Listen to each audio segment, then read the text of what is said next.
Hola, ¿qué tal? Bienvenido a otro programa de Mirá Zárate. Aquí estamos para seguir conociendo a los referentes políticos de la ciudad. Hemos dialogado hace el último programa con el concejal Luis Luna y en este caso un legislador. Aquí estamos con el diputado por la provincia de Buenos Aires por el Frente para la Victoria, Marcelo Torres. Marcelo, gracias por su tiempo. Un poco conocer a la persona y lo primero que se me viene a la cabeza es ¿por qué se metió en política? Bueno, ya casi fue hace tanto tiempo, tenía 17, 18 años. A los 13 años, antes de eso, muy intuitivamente y muy espontáneamente, participé en el 76, septiembre del 76, de la marcha de la Noche de los Lápices, de la marcha por el boleto estudiantil en realidad, 16 de septiembre. En septiembre a mitad de año, en realidad fue a mitad de año del 76. Después de eso hubo como un paréntesis, yo ahí tenía 12, 13 años, hubo un paréntesis hasta el 82, en que, bueno, vino la guerra de Malvinas. Yo tengo un hermano que fue convocado para ir a Malvinas, al final no fue desplazado, pero fue convocado. Veíamos cómo salían todos los chicos en los camiones, los amigos, los vecinos. Bueno, eso nos conmovió, eso nos abrió a toda nuestra generación. La guerra de Malvinas fue como un cimbronazo, porque de hecho soy clase 63, la clase 62, 1962 y 1963 son los que fueron a Malvinas. Yo me había salvado por número bajo, por lo tanto no fui, pero bueno, decenas de amigos, vecinos fueron ahí. Y ahí nos picó el bicho de la rebeldía, la injusticia. Esto de la guerra fue devastador, devastador. Y nos construyó una rebeldía que fue lo que empezó por parte de una gran parte de la sociedad argentina, a terminar con mucho hartazgo y violencia contra la dictadura. ¿Fue la guerra o todo lo que fue pasando durante la dictadura? ¿En su casa se hablaba, se trataba, tenía conocimiento? Digo, fue aquella marcha pidiendo el boleto estudiantil y después le vuelve a despertar la necesidad de que algo cambie, la guerra, y que un hermano le toque ahí a punto de ser embarcado para ir a pelear por una guerra injusta que sabíamos que íbamos a perder, ¿no es cierto? Las guerras, quizás nosotros tenemos la suerte que en Argentina no haber participado de conflictos bélicos, pero las guerras son máquinas de aniquilar jóvenes, inocentes, y eso es lo que vivimos.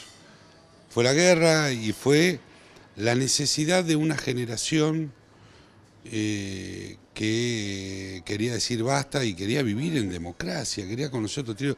Ustedes tengan en cuenta que la generación nuestra que fue a Malvinas, muchos miles o casi 1000 jóvenes fueron a Malvinas sin conocer la democracia, sin haber disfrutado de la vida, porque en el 76 tenían 12, 13 años y en el 82 tenían 18 y fueron a una guerra. En la dictadura no se podía salir de noche, no se podían pasear, o sea, no se podía ser joven, era un delito. No se podían leer ciertos libros, no se podían mirar películas, algo impensable hoy. Digamos. Eso pasó no hace tanto, hace mucho, pero no hace tanto, 33 años. Y era como, no sabíamos bien qué era la democracia, pero queríamos la democracia. Y ese fue el primer gobierno. Y bueno, todos nos enrolamos a participar en política desordenadamente, en un partido, en otro, el radicalismo, la izquierda, los derechos humanos. A mí se me dio por empezar a militar con las madres, con las abuelas de Plaza de Mayo, porque bueno, veíamos su situación de dolor, de deambular buscando justicia y sus hijos, y realmente fue muy convocante. Las madres, los organismos de derechos humanos nos enseñaron otra parte de la vida que no sabíamos, que no se podía haber aprendido en ese clima oscuro de la dictadura, en ese clima cerrado, que era buscar a un desaparecido, no era buscar a otro, a alguien en particular, es buscar a todos, que uno entregaba su tiempo por todos, no por el dolor de uno solo. Esa fue una enseñanza que me quedó para toda la vida. Lo conocemos aquí con el Frente para la Victoria. Digo, más allá de las madres, los derechos humanos, siempre relacionado al periodismo, al peronismo, digo, alguna rama de, digo periodista porque estudio periodismo, al peronismo, pero alguna rama en particular. Mirá, yo he militado, te digo, de los 18 años, he militado en los derechos humanos, en los movimientos sociales, he empezado mi carrera militando en la izquierda, digamos, los primeros años, y rápidamente, digamos, mi padre, al que poco conocí, trabajaba en la Fundación Evita, estuvo en el bombardeo de Plaza de Mayo, y quedaron los libros, la historia del peronismo en casa, que era lo que, bueno, uno se interiorizaba. Y la verdad que sí, natural, esto es como decía Perón, o sea, naturalmente uno es peronista, cuando se pone a hacer política es muy difícil no abrazar la causa del peronismo, la causa de tantos mártires, la causa de Perón, leer los discursos, ver la Evita y emocionarse y llorar con las cosas que dice, tanto amor, tanta profundidad. El peronismo es amor, es convicción, y creo que a partir de Néstor en el 2003 es como que muchos encontramos la parte orgánica de meternos al peronismo. El Frente para la Victoria fue la vía de entrada orgánica al peronismo. ¿Porque habían quedado afuera? Digo, aquellos 80 o después de cuando los 90. Había quedado fuera la militancia, en los 90 fundamentalmente. La militancia política había quedado desolada. Más allá de que el gobierno sea fuera del Partido Justicialista, porque era peronista. Se habían apropiado de las banderas históricas del peronismo. En nombre del peronismo cometieron una entrega fantástica y fabulosa y devastadora de la Argentina, niveles de pobreza inéditos, niveles de desocupación, monedas en cada una de las provincias, que el quebracho, que el patacón, digamos. Esa era la Argentina, eso no es peronismo. El peronismo tiene un sentido de patria, de unidad, de historia, de proyección, de desarrollo económico, de inclusión, que ojalá todos los que gobiernen tomen ese legado, no la pata peronista, como dicen algunos, la propia gobernadora, hay que armar el sentido peronista. Digamos, el peronismo ha cometido errores en la historia como ha cometido cualquier familia, cualquier persona y cualquiera de todos nosotros. Sin embargo, siempre ha dado cuenta de cuando se lo convocó, la sociedad lo votó, de resolver y de enfrentar los peores riesgos de disolución de la patria. Lo hizo Néstor en el 2003, el primer peronismo de Duhalde, digamos, puso su primer ladrillo, y lo hizo Cristina, y lo hizo Perón y lo hizo Eva. Perón volvió después de 18 años de prohibición, de exilio, que eso también a veces los jóvenes, muy jóvenes, se sorprenden. ¿Cómo alguien pudo haber estado prohibido 18 años? Que el peronismo no se podía presentar a elecciones. Bueno, eso ha pasado en Argentina. Por eso hoy hay que disfrutar y construir más democracia, porque es lo más importante que le puede pasar. Hoy los argentinos quieren vivir una clase política que ayude a resolver el problema. Y que cuando hay elecciones discutamos, nos peleamos. Hoy cometí el furcio, ¿pero estudió periodismo? Sí, soy periodista y licenciado de Comunicación Social de la Universidad de La Plata. Es algo que he ejercido en algunas oportunidades para generar ingresos, para vivir, ¿no? ¿Qué lo llevó a estudiar periodismo? Lo mismo de lo anterior, tratar de encontrar información, de todo, como, digamos, vos tenés en cuenta, yo entré en el año 82 a la Facultad de Periodismo de La Plata, justo el mismo día o el día después que empezaba la Guerra de Malvinas, en abril del 82. Buscar, conocer, estamos a ciegas, entonces queríamos ver cómo era eso de saber, de conocer. Y el periodismo me gustaba, tenía una clara inclinación al periodismo deportivo. Mi sueño era ser periodista deportivo. Con el tiempo se fueron potenciando otros rasgos de mi personalidad y de mi vocación, y me dediqué al periodismo en general. Empecé trabajando en periodista deportivo, cubriendo box, cubriendo liga, cubriendo alguna actividad deportiva y bueno, después hice periodismo gremial y periodismo político. Hoy hay muchos chicos que estudian periodismo, pero ¿cómo era en aquella época? Digo, porque tal vez había libros, como el peronismo estuvo prohibido, había libros que estaban prohibidos, había artistas que estaban prohibidos, había periodistas, diarios, había un montón de cosas que estaban prohibidas. Mirá, todo estaba prohibido en aquel momento.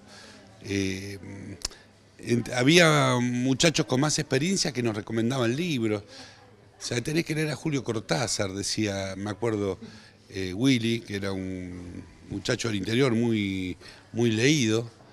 Tenés que leer a Roberto Art.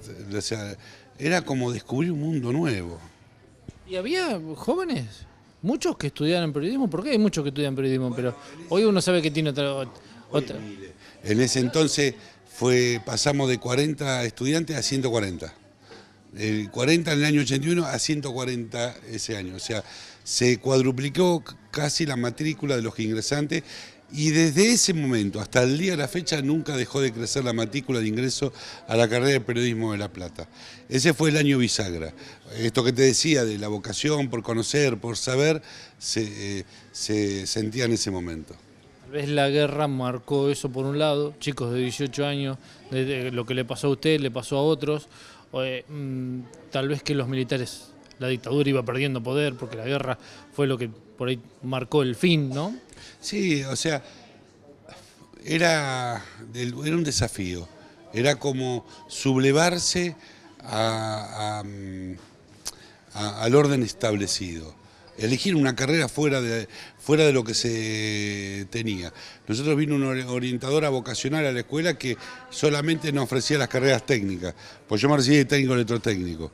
Y decía, pero no se puede estudiar otra cosa. No, esto es lo que... O sea, como que si éramos técnicos, lo único que podíamos estudiar era una carrera técnica. Y la mayoría siguió carrera humanística. Había necesidad de saber, de conocerse a uno mismo. Y eso tuvo un impacto definitorio. Nuestra generación es una generación formada, digamos, por la negativa, no por la positiva. Hoy los chicos discuten, me gusta esto, me gusta lo otro. Nosotros discutíamos, no nos gusta aquello. No sabemos para dónde vamos, pero aquello no. No sé lo que quiero, pero lo quiero ya, decía la canción de Luca Prodan de esa época justamente. Bueno, eso era. Esa frase un poco que parecía loca, bueno, eso, o sea, nosotros no queríamos más eso, no sabíamos qué. Hoy los chicos discuten otras posibilidades, otro nivel de comunicación. A veces uno se enoja porque es demasiado, que el telefonito, que las redes. Bueno, esto era otra cosa. Nosotros buscábamos algo y no sabíamos. Hoy los chicos ven, eligen entre 20, 30 oportunidades, miran carreras en el mundo a veces, en otras ciudades, digamos, bueno, a distancia, por videoconferencia, bueno, todo. Hoy por suerte se ha construido, esas son las cosas positivas de esta etapa de tanta tecnología. Breve pausa. Tras la misma, Marcelo Torres nos cuenta qué es ser diputado provincial.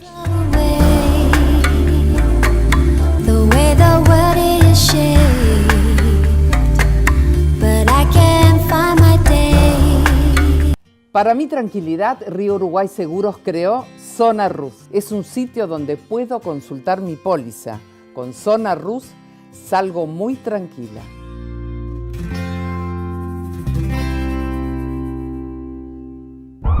CEMSAR, su emergencia en la zona, 430-911.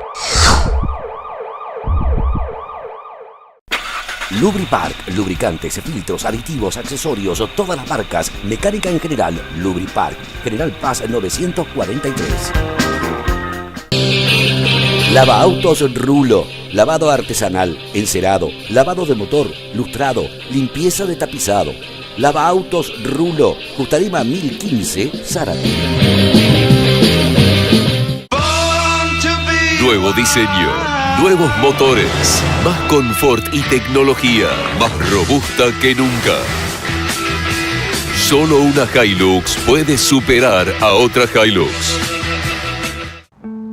Estamos con usted en los momentos más difíciles, para solucionar en parte los problemas que se presentan cuando fallece alguien querido, para que su única preocupación sea estar al lado de su familia y amigos. Decidir hoy para siempre. Campanas de Paz. Ruta 9, kilómetro 85. Oficina Comercial, Brown 692, Zárate.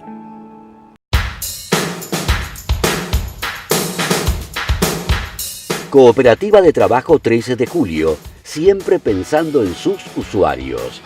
Cooperativa de Trabajo 13 de Julio ahora abrió una oficina en Bolívar 913 para atender las necesidades de los zarateños. Cooperativa de Trabajo 13 de Julio, un orgullo de Zárate.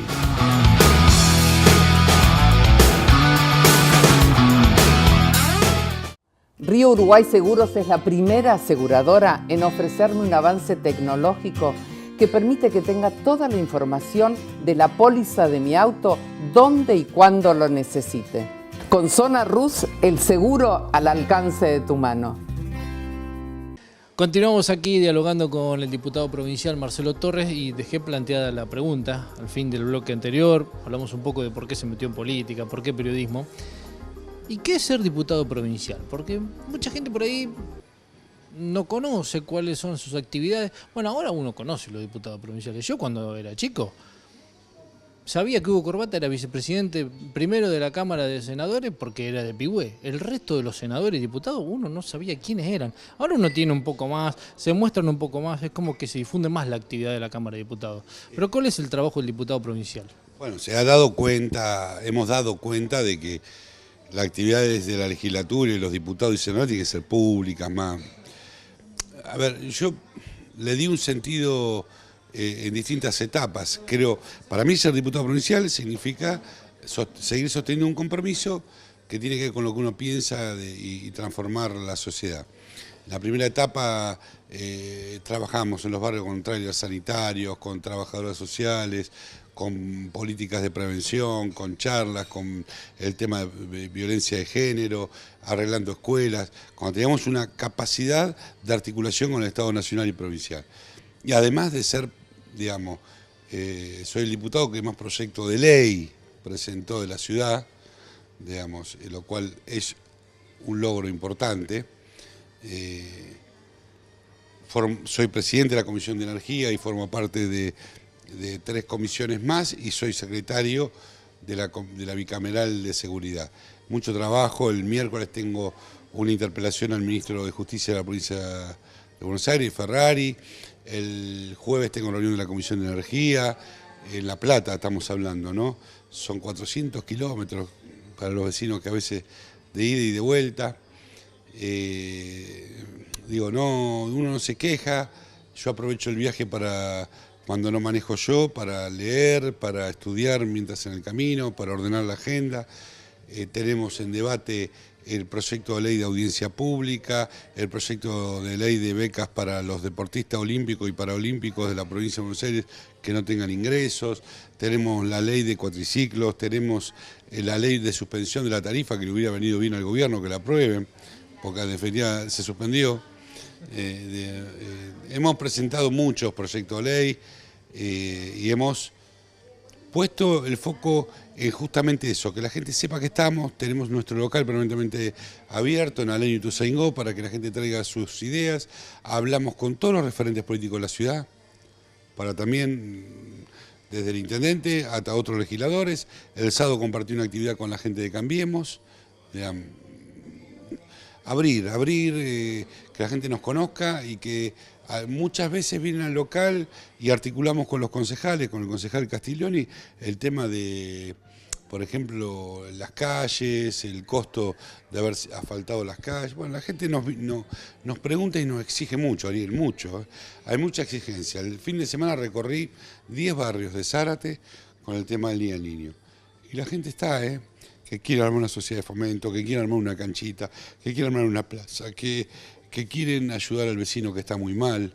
Bueno, sábado y domingo, hay que, desde Villanegri hasta el barrio de La Esperanza, con los compañeros de la CTA y SUTEBA, por todos los barrios, eso quiere la gente. y después a veces nos vote y a veces no, ¿qué va a hacer? ¿Qué le gusta más? Porque veo que hay gente que le gusta más ir de punto y a otros les gusta más ir de banca. Digo, le ha tocado ahora las dos partes. Lo anterior, como usted dice, cuando podía articular con la provincia, con el gobierno nacional, traer el camión de salud, traer el de oftalmología, cosas para los clubes, para los barrios.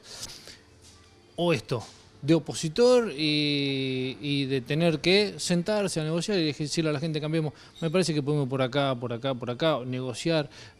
¿Qué le gusta más? ¿Los 2 años anteriores o estos 8 meses que le han tocado vivir ahora? No, me lo pregunto a veces. Me lo pregunto, sí, es una pregunta interna. Me gustan los dos, digamos. Igualmente yo siempre fui punto acá, porque al lado del apoyo que tenía el gobierno nacional con el intendente, yo era un alfiler, digamos. Lo que nosotros teníamos, nos sobrecargábamos de exigencia con el tema de los medicamentos, con el tema de los trailers, con el tema de las escuelas, con el tema de los clubes. Y en realidad lo que éramos caminadores. Yo quiero contar la anécdota de las luces, porque eso es gestionar. Yo iba en el auto a la ciudad de La Plata y vi que estaban haciendo cambio de lámparas. Bajé del auto con baliza, lo puse en una banquina, hablé con la empresa, la autopista de La Plata, y la empresa me dijo que me tenía que dirigir al peaje de Hudson a preguntar. Yo quería las lámparas que estaban sacando, ¿qué iban a hacer? Entonces volví al peaje y me dijeron que se tiene que dirigir al titular de la autopista. Entonces hice una nota pidiendo una donación y me dieron una cantidad de lámparas que donamos a los clubes, algunos de los cuales hoy tienen iluminación gracias a esas luces. Yo creo que, digamos, y era oficialismo cuando hice eso. O sea, no es que levanté un teléfono y dije, no, me bajé, caminé, pregunté al empleado, pregunté en el peaje, me mandaron al jefe le mandé una nota y así llegaron que algunos clubes como el Club Ferroviario tenga la instalación de las luces hoy y que pueda jugar de noche, hizo su campeonato nocturno en el verano. ¿Qué quiere decir? Eso es gestionar también, estar atento, atar una cosa con otra. Algunos creen que gestionar es... uno tiene una mirada de la gestión aunque sea opositor. Yo no me opongo a Cambiemos porque me ganaron y soy del partido político. Me opongo porque no estoy de acuerdo y porque creo que están pifiándole en el plan económico. En marzo me senté con el ministro de Infraestructura y con el presidente de la Cámara y le dije, es un error el tarifacio. Van a fracasar porque es confiscatorio. No, pero no. Marzo. Lo mismo con muchas otras cosas, o sea, se equivocan y uno no se opone porque quiere que les vaya mal, porque no estoy de acuerdo y la gente me votó desde mi punto de vista, la gente no me votó para que cuando gane el otro me vaya con el que ganó, me votó para construir gobernabilidad. La gobernabilidad se construye representando las diferencias también, no acompañando, haciendo todo el que ganó. Digamos, hay algunos que leen la encuesta y se van atrás de las encuestas. Yo digo, a mí me votaron casi 15.000 personas de esta ciudad para representar un proyecto. No les puedo fallar. Esto que hizo usted con las lámparas, ¿lo hacen todos o algunos hacen lo que usted dijo que no hizo, que es levantar un teléfono y de esa manera solucionarlo? Porque es la percepción que a veces tiene la gente. Este diputado levanta un teléfono, cuando es oficialista consigue esto, consigue lo otro y consiguen plata y... A mí hablo más con los ministros ahora que cuando era oficialista. Yo cuento la anécdota que hace unos días le mandé un mensaje de texto a un ministro muy importante de María Eugenia Vidal y apoyé en la falda el teléfono resignadamente, digo, no lo había apoyado, lo había acabado de apoyar el teléfono que me llamó el ministro por una obra una discusión que tenemos alrededor de una obra en la región. Nada, creo que este gobierno ha comprendido lo actitudinal. Tiene una buena actitud, una buena disposición, con una política económica errada. Pero eso es importante. ¿Antes le era más difícil lograr eso? Sí, me era muy difícil. Salvo con algunos funcionarios como Diego Bocio, Sergio Berni, en algunos casos el propio Devido, que a pesar de tener muchas discusiones era muy receptivo, a veces era difícil. Pero tiene que ver con la tensión, con el desgaste, con la impronta de nuestro gobierno. Hoy, a mí, lo que me resulta muy fácil es el ejercicio de la gestión. Pensar no en complicarle la vida al intendente o a la gobernadora, sino hacer yo para que los demás opten por el que haga, no por el que pone. Yo veo algunos dirigentes de esta ciudad que salen y dicen, no, esto es un desastre, el hospital. Ahora el hospital no, está bárbaro el hospital. No, porque vamos a hacer tantas obras, decían. Hay obras que se inauguraron y no funcionan en nuestra ciudad. Hay obras que se inauguraron, hay puentes que conducen a calles que no se han terminado. Digamos, entonces, a veces gestionar se confunde con el marketing. Vamos a hacer esto que vienen las elecciones. No, hay que empezar y terminar el sentido. No hay obra pública que no tenga un sentido social. Yo siempre dije, miren vecinos, 8 años sin vivienda, desarrollo cloacal, agua potable, más salud, arreglar las escuelas, eso le falta a nuestra ciudad. Más sensibilidad.